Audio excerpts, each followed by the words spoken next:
ও মা কি করছো? সকালে একটা পার্সেল দিয়ে গিয়েছে, আমি ছিলাম না, পার্সেলটা এসছে, খোলা হয়নি সারাদিন। এখন ভাবছি খুলি দেখি। হলো। ভালো এসছে রে না। হ্যাঁ দেখো দেখো খোলো।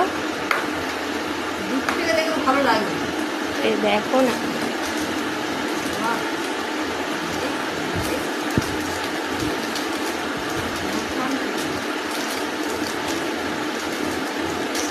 এই বাচ্চা। দেখ। দেখ মা, হাতটা কি সুন্দর এসছে। এই দেখ, দেখ, খুব সুন্দর। ভালো লাগছে না? হ্যাঁ। এখানে ছোট ফুল আছে, হুম। ফুলটাও খুব সুন্দর। দুটো দেখাও। এই দেখ, আমি ছোট পছন্দ করি, ছোট্ট বলে দেখ। হ্যাঁ খুব সুন্দর। হ্যাঁ তুইও পট পারবি এটা সরস্বতী পুজোর দিন হ্যাঁ। বানাতে।